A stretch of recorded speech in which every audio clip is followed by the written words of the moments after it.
고생. 며느리면 당연히 해야 할 일을 한 건데 그게 무슨 고생이야? 당연하다고요? 새벽 5시 정숙의 눈이 떠졌습니다. 새벽 5시 정숙의 눈이 떠졌습니다. 알람이 울리기 전이었습니다. 몸이 먼저 기억하고 있었지요. 시아버지 기일이 일주일 앞으로 다가왔습니다. 정숙은 이불을 천천히 걷어냈습니다. 옆에서 자고 있는 남편 민호는 등을 돌린 채 깊은 숨을 내쉬고 있었습니다. 그의 어깨 너머로 희미한 새벽빛이 스며들었습니다. 부엌으로 향하는 복도는 고요했습니다. 17년을 걸어온 길이었습니다. 나무 바닥의 어느 곳에서 삐걱거리는 소리가 나는지도 다 알고 있었지요. 정숙은 소리나지 않는 곳만 골라 발을 디뎠습니다. 부엌 불을 켰습니다. 형광등이 깜빡이며 희미하게 밝아졌습니다. 싱크대 위에는 어제 저녁 설거지한 그릇들이 정갈하게 엎어져 있었습니다. 정숙은 앞치마를 두르며 작게 한숨을 내쉬었습니다. 올해도 그냥 지나가겠지. 혼잣말이 부엌 공기 속으로 사라졌습니다. 정숙은 냉장고를 열었습니다. 제사 준비 목록을 머릿속으로 점검했습니다. 나물 5가지, 전 3종류, 탕, 적, 포 시어머니가 요구하는 품목은 해마다 늘어났습니다. 요즘 며느리들은 제사도 안 지낸다던데 우리 집은 제대로 해야지. 시어머니의 목소리가 귓가에 맴돌았습니다. 제대로 격식에 맞게 흠잡을 데 없이 그 기준은 언제나 시어머니의 마음속에만 있었습니다. 정숙이 이 집에 처음 시집 온 것은 25살 때였습니다. 중매로 만난 민호는 과묵했지만 성실해 보였습니다. 그의 침묵이 배려라고 생각했었지요. 결혼하고 나서야 알았습니다. 그 침묵은 무관심에 가까웠다는 것을. 첫 제사 때가 떠올랐습니다. 정숙은 친정 어머니께 배운 대로 최선을 다해 준비했었습니다. 그러나 시어머니의 반응은 차갑기만 했지요. 우리 집은 이렇게 안 해. 생선 머리가 왜 이쪽을 보고 있어? 나물의 간이 너무 세네. 그날 밤 정숙은 화장실에 숨어 울었습니다. 변기 뚜껑을 닫고 앉아서 소리 죽여 흐느꼈습니다. 민호는 아무것도 묻지 않았습니다. 도마 위에 물을 올려놓았습니다. 칼을 잡은 손이 익숙하게 움직였습니다. 얇고 균일하게 시어머니가 원하는 두께로 써는 법을 이제는 몸이 기억했습니다. 17번의 제사가 지나갔습니다. 시아버지 제사, 시할아버지 제사, 명절 차례까지 합치면 1년에 5번이었습니다. 정숙은 그때마다 새벽부터 일어나 음식을 준비했습니다. 그리고 그때마다 시어머니의 잔소리를 들었습니다. 이번엔 좀 나아졌네. 그래도 아직 멀었어. 칭찬인지 비난인지 모를 말들이었습니다. 창밖이 조금씩 밝아왔습니다. 7시가 되면 시어머니가 일어나실 것입니다. 그 전까지 아침상을 차려야 했습니다. 밥솥에서 김이 올라오고 있었습니다. 된장찌개를 끓이며 정숙은 문득 친정 어머니를 떠올렸습니다. 어머니는 10년 전에 돌아가셨습니다. 마지막으로 병원에서 만났을 때 어머니가 정숙의 손을 잡으며 말씀하셨습니다. 우리 딸, 너무 참지만 마라. 참는 게 다가 아니야. 그 말의 의미를 정숙은 이제야 조금씩 깨닫고 있었습니다. 7시 정각, 시어머니 방문이 열렸습니다. 정수가 벌써 일어났어? 예, 어머님. 아침 준비했습니다. 시어머니는 거실로 나와 소파에 앉았습니다. 정숙이 상을 들고 다가가자 시어머니가 상 위를 훑어보았습니다. 제사 준비는 시작했어? 아직은 일주일 남았으니 조금씩 하려고요. 조금씩? 그러다 또 부실하게 하려고?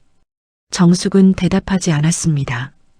고개를 숙이고 부엌으로 돌아왔습니다. 익숙한 자세였습니다. 17년 동안 수없이 반복한 동작이었지요. 민호가 일어났습니다. 그는 세수를 하고 나와 식탁에 앉았습니다. 아침 먹어. 정숙이 밥그릇을 내밀었습니다. 민호는 고맙다는 말도 없이 숟가락을 들었습니다. 이번 제사는 형님도 오시나? 정숙이 조심스럽게 물었습니다. 글쎄, 바쁘다고 하던데. 민호의 대답은 언제나 짧았습니다. 더 이상 묻지 않았습니다. 물어봐야 달라지는 건 없었으니까요. 아침 식사가 끝나고 민호는 출근했습니다. 시어머니는 거실에서 TV를 보셨습니다. 정숙은 다시 부엌으로 돌아왔습니다. 설거지를 하며 정숙은 창밖을 바라보았습니다. 이웃집 담벼락 너머로 감나무 가지가 보였습니다. 붉게 익은 감 몇 개가 바람에 흔들리고 있었습니다. 올해도 그냥 지나가겠지. 정숙은 다시 한번 중얼거렸습니다. 그러나 이상하게도 올해는 가슴속 어딘가가 답답했습니다. 참아온 세월이 너무 길었는지도 몰랐습니다. 그날도 그 다음 날도 정숙은 묵묵히 제사 준비를 했습니다.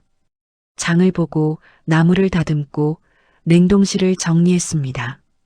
그러는 동안 집안의 공기는 점점 더 팽팽해져 갔습니다. 무언가 다가오고 있었습니다. 정숙은 느낄 수 있었습니다. 오래 쌓인 것들이 한계에 다다르고 있다는 것을.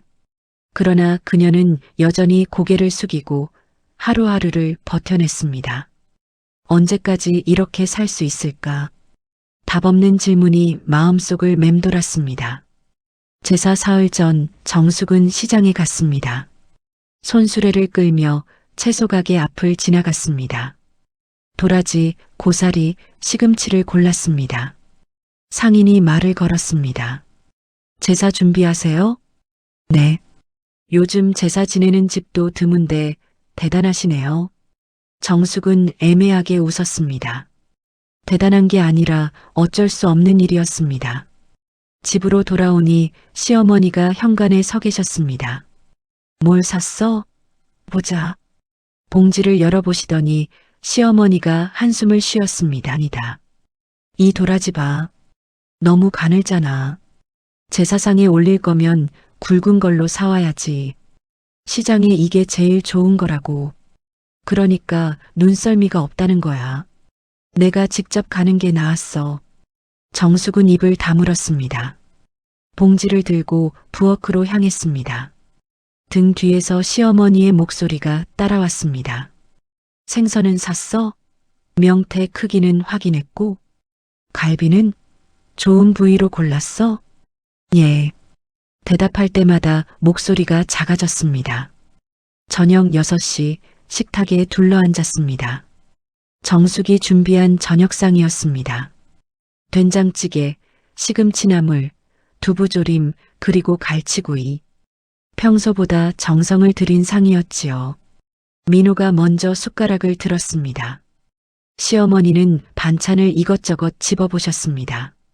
정숙은 밥을 먹는 척하며 두 사람의 표정을 살폈습니다. 이 나물, 간이 좀 싱거운데? 시어머니가 말씀하셨습니다. 제사 준비하느라 입맛이 없으실까봐 일부러 싱겁게 했습니다. 그게 배려야? 음식은 간이 생명인데. 민호는 아무 말도 하지 않았습니다. 갈치를 발라 먹는 데만 집중했습니다. 그리고 제사 음식 준비해야 하니 친정에는 다음에 다녀오거라. 네, 친정아버지 생신이신데요? 정숙의 목소리에 감정이 실렸습니다. 시어머니가 끼어들었습니다. 봐, 며느리 버릇이 이 모양이야. 시어머니 앞에서 목소리를 높이네. 어머님, 저는 지금 입 다물어. 내가 얼마나 참아왔는데.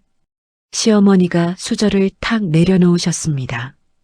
음식 솜씨도 영 아니고 집안 살림도 제대로 못하면서 그래도 내가 참아온 거야. 내 아들이 선택한 사람이니까. 정숙은 웃었습니다. 소리 없이 그러나 분명하게 웃었습니다. 그 웃음 속에는 17년의 세월이 담겨 있었습니다. 어머님, 제가 뭘 제대로 못했나요? 뭘? 제가 이 집에서 뭘 잘못했는지 말씀해 주세요. 제대로. 지금 대드는 거야? 아닙니다. 듣고 싶어서 그래요. 제가 뭘 고쳐야 할지. 시어머니는 정숙을 노려보셨습니다. 민호가 자리에서 일어났습니다. 그만해. 둘 다. 그는 방으로 들어가 버렸습니다. 문 닫는 소리가 작게 울렸습니다. 식탁 위에는 식은 음식만 남았습니다. 시어머니는 거실로 가셨습니다. TV를 틀고 소파에 앉으셨지만 화면을 보는 것 같지는 않았습니다. 정숙은 설거지를 했습니다. 그릇을 씻으며 눈물이 났습니다. 소리 죽여 울었습니다. 물소리에 섞여 흐느낌이 사라졌습니다. 남편의 침묵이 가장 아프다. 정숙은 깨달았습니다. 시어머니의 잔소리는 익숙했습니다. 그러나 민호가 아무 말도 하지 않는 것, 자리를 피해버리는 것, 그게 진짜 상처였습니다. 설거지를 끝내고 부엌 불을 껐습니다.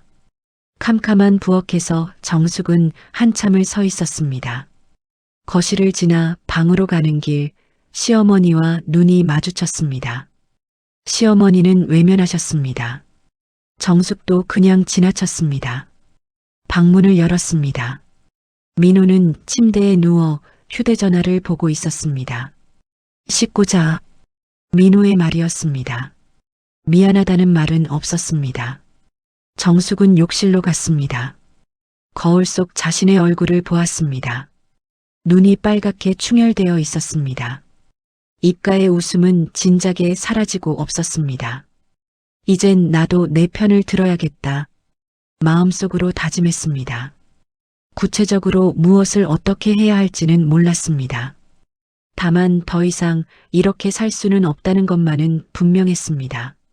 세수를 하고 방으로 돌아왔습니다.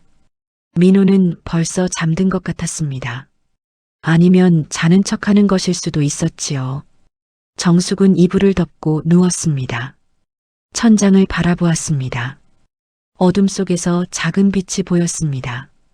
창문 틈으로 들어오는 가로등 불빛이었습니다. 제사가 끝나면 정숙은 생각했습니다. 제사가 끝나면 진지하게 이야기해야겠어. 무엇을 이야기할지는 아직 정리되지 않았습니다. 그러나 말을 해야 한다는 것만큼은 확실했습니다. 17년 동안 참아온 말들이 목까지 차올라 있었습니다. 밖에서 바람 소리가 들렸습니다. 나뭇가지가 흔들리는 소리, 낙엽이 구르는 소리. 계절은 깊어지고 있었습니다. 정숙은 눈을 감았습니다. 잠은 쉽게 오지 않았습니다. 그날 밤 세 사람은 같은 집안에서 각자의 방식으로 밤을 보냈습니다. 서로에게 할 말은 많았지만 아무도 먼저 입을 열지 않았습니다. 제사일이 이틀 앞으로 다가왔습니다. 제사 당일 아침이 밝았습니다. 정숙은 새벽 3시에 일어났습니다. 오늘만큼은 한치의 실수도 있어서는 안 되었습니다. 부엌불을 켜고 냉장고를 열었습니다. 이틀 동안 준비한 재료들이 가지런히 놓여 있었습니다.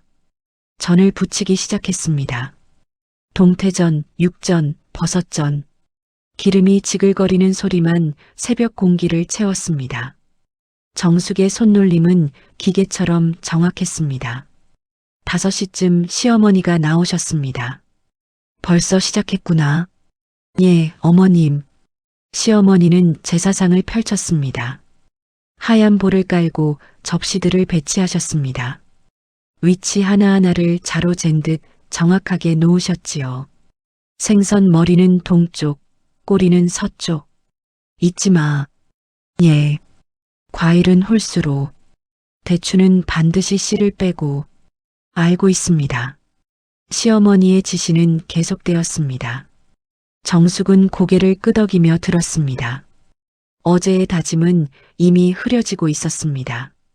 7시 민호가 일어났습니다. 그는 양복을 꺼내 입었습니다. 제사 때만 입는 검은색 양복이었습니다. 형님은 몇 시에 온대요? 정숙이 물었습니다. 9시쯤. 대답은 여전히 짧았습니다. 지난 이틀 동안 두 사람은 거의 대화하지 않았습니다. 9시 30분 제사가 시작되었습니다. 큰아들 민수와 그의 아내가 도착했습니다. 형님 내외는 정숙이 차린 음식상을 보며 감탄했습니다. 고생 많았어요. 정숙은 고개를 숙여 인사했습니다. 제사상 앞에 모두 모였습니다. 민호가 향을 피웠습니다. 연기가 피어올랐습니다. 시어머니는 상 앞에 단정히 앉아 계셨습니다. 절을 올렸습니다. 한 번, 두 번. 정숙은 이마를 방바닥에 댔습니다. 차가운 온돌이 느껴졌습니다. 술을 올리고 밥을 올렸습니다. 정해진 순서대로 진행되었습니다. 모든 게 조용했습니다. 잠시 묵념하는 시간이었습니다. 그때 시어머니가 입을 여셨습니다. 이 나물 봐. 색이 좀 탁하네. 작은 목소리였지만 분명히 들렸습니다. 어머님 제사 중입니다. 민호가 조용히 말했습니다. 그냥 혼잣말이야. 시어머니는 다시 고개를 숙이셨습니다. 정숙은 입술을 깨물었습니다. 절이 끝나고 음복을 할 차례였습니다. 제사 음식을 나눠 먹는 시간이었지요. 시어머니가 먼저 수저를 드셨습니다. 갈비찜 간이 좀 센데? 어머니, 맛있는데요? 형님이 말했습니다. 내가 뭘 알아. 원래 간은 이렇게 안 해. 시어머니는 수저를 내려놓으셨습니다. 정숙은 일어나 부엌으로 갔습니다. 물을 한 잔 마셨습니다. 손이 떨렸습니다. 참아. 조금만 더. 스스로를 달랬습니다. 거실로 돌아왔습니다. 시어머니가 형님과 이야기를 나누고 계셨습니다. 민수야, 너는 효자다. 바쁜데도 빠지지 않고 오잖아. 당연하죠, 어머니. 그렇지. 그게 당연한 건데 어떤 사람들은 그것도 모르더라고. 시어머니의 시선이 정숙을 향했습니다. 정숙의 얼굴이 굳었습니다. 어머님, 왜? 내가 뭐 잘못 말했어? 제사 자리에서 그런 말씀은 내가 무슨 말을 했는데? 사실을 말했을 뿐인데. 시어머니의 목소리가 높아졌습니다. 아니, 내 팔자가 왜 이리 사나했더니 며느리 탓이야. 음식도 제대로 못하는 며느리 만나서 제사도 이 모양이지. 순간 정숙의 귀가 멍해졌습니다. 민호가 자리에서 일어났습니다. 그의 얼굴이 새하얗게 질렸습니다. 어머니, 그만하세요. 뭐가? 내가 뭘 잘못했는데? 정숙이가 17년 동안 얼마나 고생했는지 아세요? 민호의 목소리가 떨렸습니다. 고생? 며느리면 당연히 해야 할 일을 한 건데 그게 무슨 고생이야? 당연하다고요? 민호가 제사상을 내려쳤습니다. 쾅! 그릇들이 흔들렸습니다. 술잔이 넘어가며 상 위로 술이 쏟아졌습니다. 향불이 기울어지며 꺼졌습니다. 모두가 얼어붙었습니다. 정적이 흘렀습니다. 민호는 거친 숨을 내쉬고 있었습니다. 그의 손이 떨리고 있었습니다. 정숙은 그 모습을 멍하니 바라봤습니다.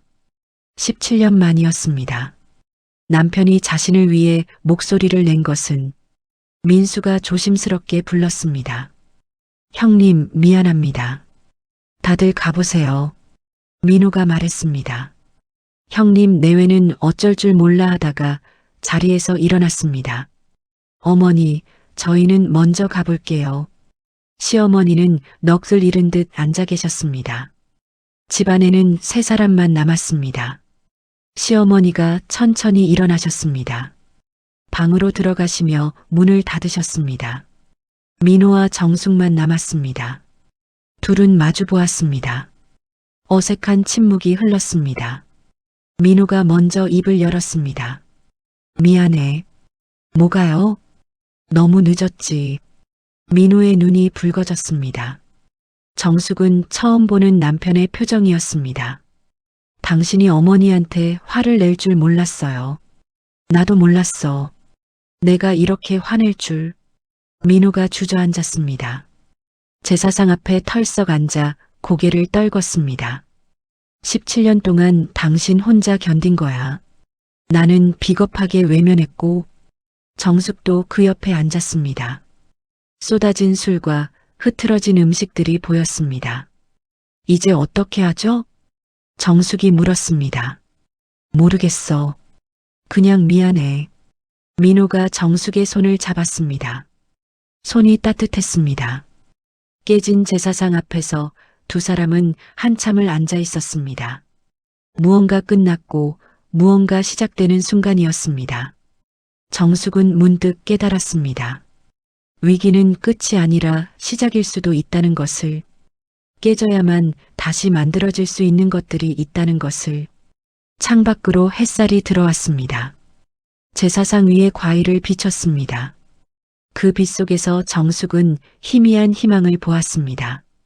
이제부터가 진짜 시작이구나. 그렇게 생각했습니다. 집은 고요했습니다. 그러나 그 고요함은 전과 달랐습니다. 무너진 뒤의 고요함이었습니다. 다시 쌓아야 할 것들이 남은. 정숙은 민호의 손을 꽉 쥐었습니다. 제사 다음 날 집은 조용했습니다. 시어머니는 방에서 나오지 않으셨습니다. 아침도 거르셨습니다. 정숙이 문 앞에 밥상을 놓아두었지만 손도 대지 않으셨지요. 민호는 출근하지 않았습니다. 회사에 전화를 걸어 연차를 냈습니다. 그는 거실 소파에 앉아 창밖만 바라보고 있었습니다. 정숙은 부엌에서 설거지를 했습니다. 어제 쓰러진 제사 음식들을 정리했습니다. 손이 움직이는 대로 일했습니다. 생각하고 싶지 않았습니다. 오전 11시쯤 시어머니 방에서 소리가 들렸습니다. 기침 소리였습니다. 정숙은 귀를 기울였습니다. 작은 신음 같기도 했습니다. 어머님, 괜찮으세요? 문 앞에서 물었습니다. 대답이 없었습니다. 물 좀 드릴까요? 됐어. 쉰 목소리였습니다. 정숙은 물러났습니다. 거실로 돌아오니 민호가 정숙을 보고 있었습니다. 앉아. 정숙은 소파에 앉았습니다. 둘 사이에 어색한 공기가 흘렀습니다. 어제 너무 심했지?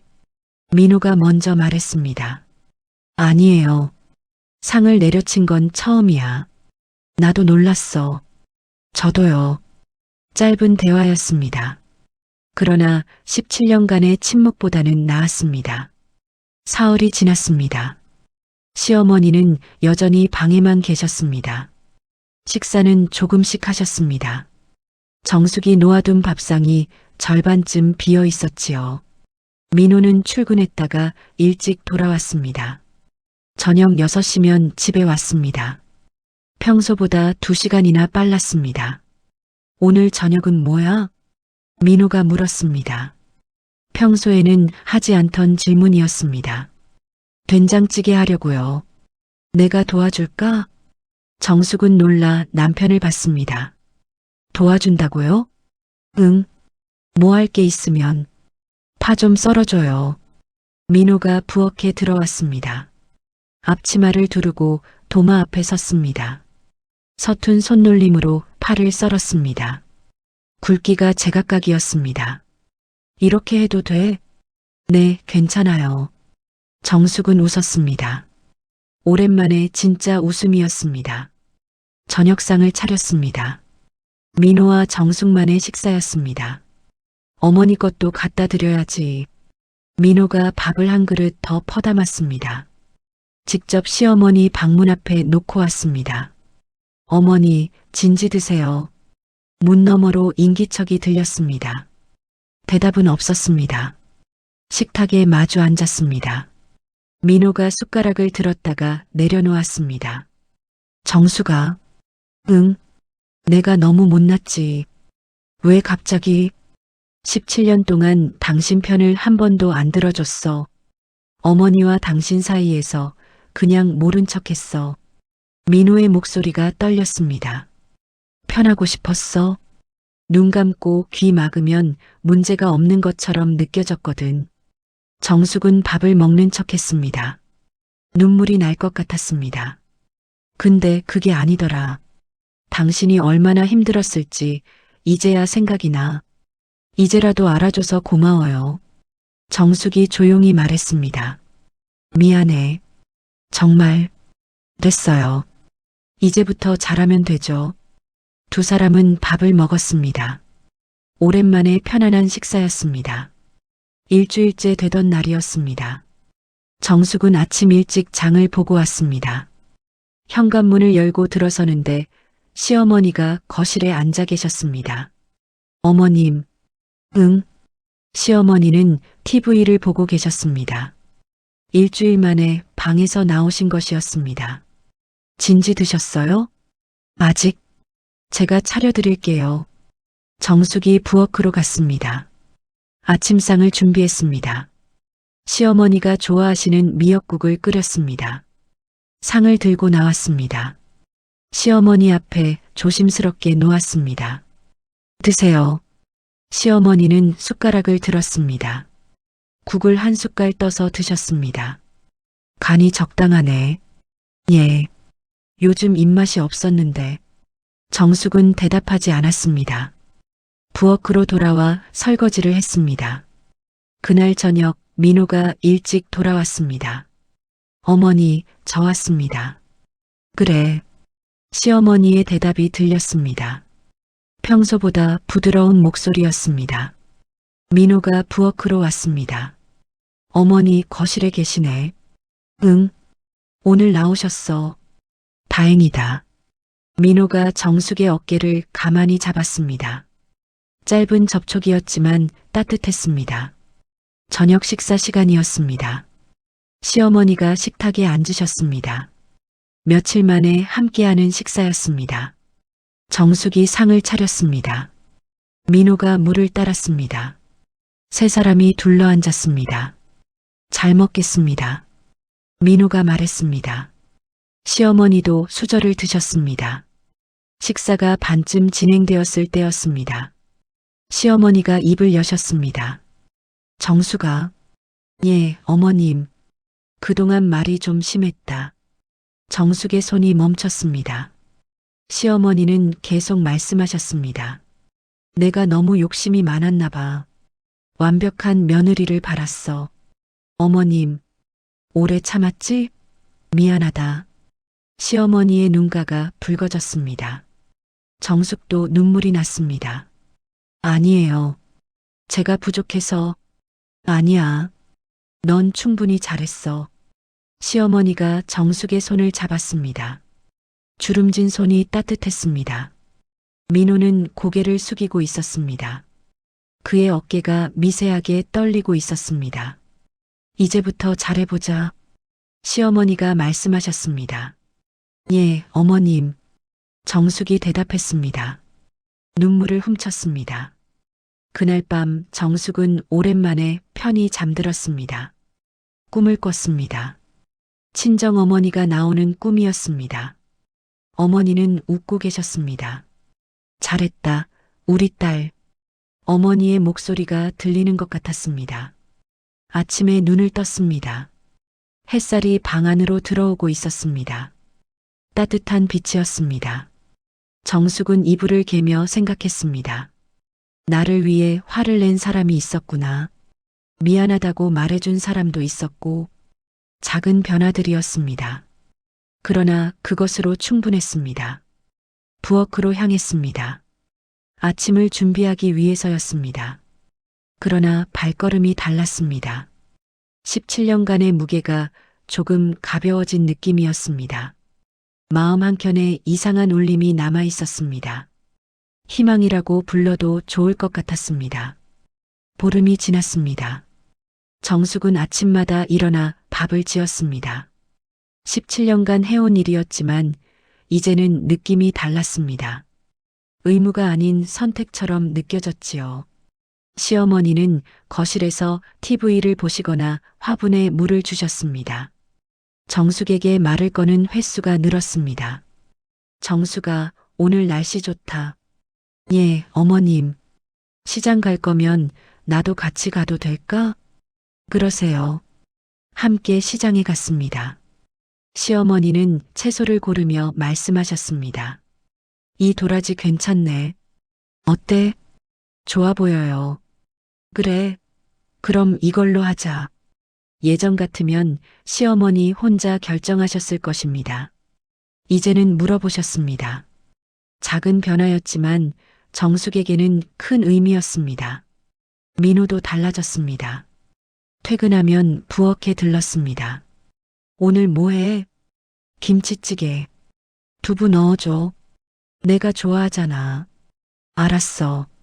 그는 거실에서 신문을 보다가도 정숙이 무거운 것을 들면 달려왔습니다. 말은 여전히 적었지만 행동이 말을 대신했습니다. 어느 날 저녁 정숙의 휴대전화가 울렸습니다. 엄마, 딸 지민이었습니다. 대학 때문에 서울에서 자취하고 있었지요. 그래, 지민아. 이번 주말에 집에 갈게. 할머니 뵙고 싶어서. 그래, 그러렴. 정숙은 전화를 끊고 시어머니께 말씀드렸습니다. 어머님, 지민이가 주말에 온대요. 그래, 우리 손녀가. 시어머니의 얼굴이 환해졌습니다. 주말이 왔습니다. 지민이 짐을 들고 집에 도착했습니다. 키가 훌쩍 큰 것 같았습니다. 할머니, 어머, 우리 지민이 많이 컸네. 시어머니가 손녀를 껴안으셨습니다. 지민은 할머니를 꼭 안아드렸습니다. 할머니, 그동안 잘 지내셨어요? 그럼 잘 지냈지. 엄마한테 들었어요. 요즘 많이 좋아지셨다고. 시어머니가 정숙을 보셨습니다. 정숙은 미소 지었습니다. 저녁 식사 자리였습니다. 오랜만에 네 식구가 모였습니다. 지민이 밥을 먹다가 말했습니다. 엄마, 음식 진짜 맛있다. 그렇지? 내 엄마가 요리 솜씨가 좋아. 시어머니가 말씀하셨습니다. 정숙은 깜짝 놀라 어머님을 봤습니다. 예전에는 내가 너무 까다롭게 굴었어. 미안하다, 정숙아. 어머님, 할머니, 드디어 인정하시네요. 지민이 장난스럽게 말했습니다. 모두가 웃었습니다. 오랜만에 집안에 웃음소리가 퍼졌습니다. 식사 후 지민이 정숙을 불렀습니다. 엄마, 잠깐 나와봐. 둘은 집 앞 공원으로 산책을 나갔습니다. 가을바람이 선선했습니다. 엄마, 많이 힘들었지? 응. 나 대학 가고 나서 걱정 많이 했어. 엄마가 혼자 견딜 수 있을까? 지민의 목소리가 떨렸습니다. 괜찮아. 다 지나갔어. 아빠가 달라졌다며? 할머니도. 응. 조금씩. 다행이다. 엄마가 웃으니까 보기 좋아. 지민이 정숙의 팔짱을 꼈습니다. 딸의 체온이 따뜻했습니다. 엄마, 이제 엄마 인생도 생각해. 참기만 하지 말고. 알았어. 약속이야. 응, 약속. 집으로 돌아왔습니다. 시어머니는 거실에서 옛날 앨범을 꺼내보고 계셨습니다. 지민아, 이리 와봐. 내가 아기였을 때 사진이야. 와, 진짜요? 지민이 할머니 옆에 앉았습니다. 시어머니는 사진을 보며 옛날 이야기를 들려주셨습니다. 너 돌 때 내 엄마가 얼마나 정성껏 준비했는지 몰라. 그래요? 떡도 직접 하고 옷도 손수 만들었어. 정숙이가 손재주가 좋거든. 정숙은 부엌에서 그 말을 들었습니다. 눈시울이 뜨거워졌습니다. 그날 밤 민호가 정숙에게 작은 상자를 건넸습니다. 이게 뭐예요? 열어봐. 상자를 열었습니다. 작은 목걸이가 들어 있었습니다. 은색 펜던트에 작은 꽃 모양이 새겨져 있었습니다. 17년 동안 고마웠어. 이제라도 표현하고 싶었어. 당신이 이런 걸. 처음이지? 나도 처음이야. 민호가 어색하게 웃었습니다. 정숙도 웃었습니다. 눈물이 났습니다. 고마워요. 내가 더 고마워. 그리고 미안해. 민호가 정숙을 안았습니다. 오랜만에 포옹이었습니다. 다음 날 아침이었습니다. 정숙은 부엌에서 아침을 준비했습니다. 지민이 들어와 도와주었습니다. 엄마, 나 계란 후라이 할 줄 알아. 그래, 해봐. 모녀가 나란히 서서 요리했습니다. 시어머니가 부엌 문을 열고 들어오셨습니다. 뭐하니? 할머니, 같이 하실래요? 그래, 나도 끼워줘. 세 여자가 부엌에 모였습니다. 좁은 공간이었지만 답답하지 않았습니다. 어머님, 파 좀 썰어주세요. 그래. 할머니, 저는 뭐 할까요? 상 차리는 거 도와줘. 함께 준비한 아침상이 완성되었습니다. 네 사람이 식탁에 둘러앉았습니다. 정숙은 문득 깨진 그릇이 생각났습니다. 제사 때 쏟아졌던 그 그릇들이었지요. 접착제로 조심스럽게 붙여 수선해 두었습니다. 완벽하지는 않았지만 쓸 수 있었습니다. 오늘 아침상에 그 그릇들을 올렸습니다. 금이 간 자국이 보였습니다. 그러나 그게 더 의미 있어 보였습니다. 잘 먹겠습니다. 네 사람이 함께 말했습니다. 밥을 먹으며 지민이 말했습니다. 우리 가족 오랜만에 이렇게 모였네요. 그러게. 민호가 대답했습니다. 앞으로 자주 모이자. 명절 아니어도. 그래, 그러자. 시어머니가 웃으셨습니다. 식사가 끝나갈 무렵 시어머니가 입을 여셨습니다. 다음 제사 때는 정숙이 편한 대로 하자. 격식 좀 덜 차려도 괜찮아. 어머님, 고인도 그걸 바라실 거야. 가족이 편하게 지내는 거. 정숙은 고개를 숙였습니다. 눈물이 떨어질까봐 참았습니다. 창밖으로 햇살이 들어왔습니다. 따뜻한 가을 햇살이었습니다. 식탁 위 김이 모락모락 피어올랐습니다. 정숙은 가족들을 둘러봤습니다. 시어머니, 남편, 딸 모두가 밥을 먹고 있었습니다. 평범한 아침이었습니다. 그러나 이보다 소중한 순간은 없었습니다. 깨지고 무너지고 다시 만들어진 것들이었습니다. 완벽하지 않았습니다. 금이 간 자국이 남아 있었습니다. 그러나 그렇기에 더 진짜였습니다. 이제야 진짜 가족이 되는 법을 배우기 시작했습니다. 정숙은 밥을 한 숟가락 떴습니다. 따뜻했습니다. 이제 괜찮을 거야. 마음속으로 다짐했습니다. 우리는 괜찮을 거야. 밥상 위로 웃음소리가 퍼졌습니다. 소박하지만 따뜻한 아침이었습니다. 그렇게 새로운 시작이 펼쳐졌습니다.